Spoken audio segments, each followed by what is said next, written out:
কি খাইতে ইচ্ছে করতেছে? তো চলেন বানাই। বানানোর শুরুতেই আমরা 5টি স্লাইস ব্রেড নিয়ে নেব। তারপর আমরা ব্রেডের যে লাল অংশটি থাকে ওই অংশটিকে ভালোভাবে কাটিং করে নেব। আমরা শুধু সাদা অংশটাই এখানে ব্যবহার করব। স্লাইসগুলো কাটার পরে এখন এগুলোকে আমরা হালকা একটু গরম করে নেব।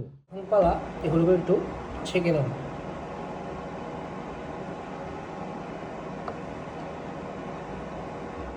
হয়ে গেলে ভালোভাবে আমরা যে প্লেটারে মালাই কেকটা বানাবো সেই প্লেটারে এগুলো একটা একটা করে চিনি অ্যাড করে চিনিটাকে ক্যারামেল আকারে তৈরি করে নেব।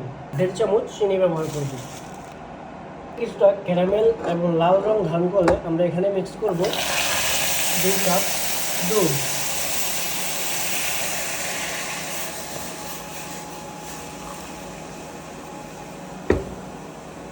একটু গাঢ় লাল কালার ধারণ করবে তখন আমরা এটার মধ্যে দিয়ে দেবো 1 চামচের মতো কর্নফ্লাওয়ার। আরও আমরা অ্যাড করব 1 চামচ চিনি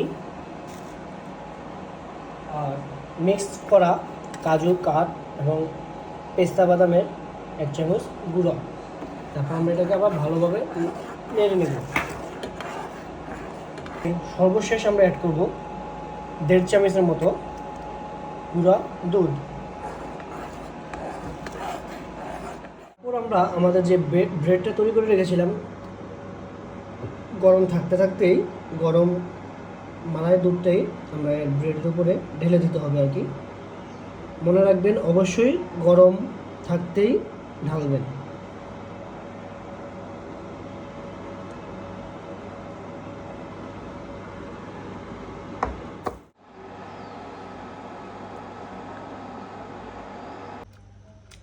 ভাই এই মালাই কেকের স্বাদের ব্যাপারে যদি বলি 10-এর 10, একটাবার ট্রাই করে দেখবেন।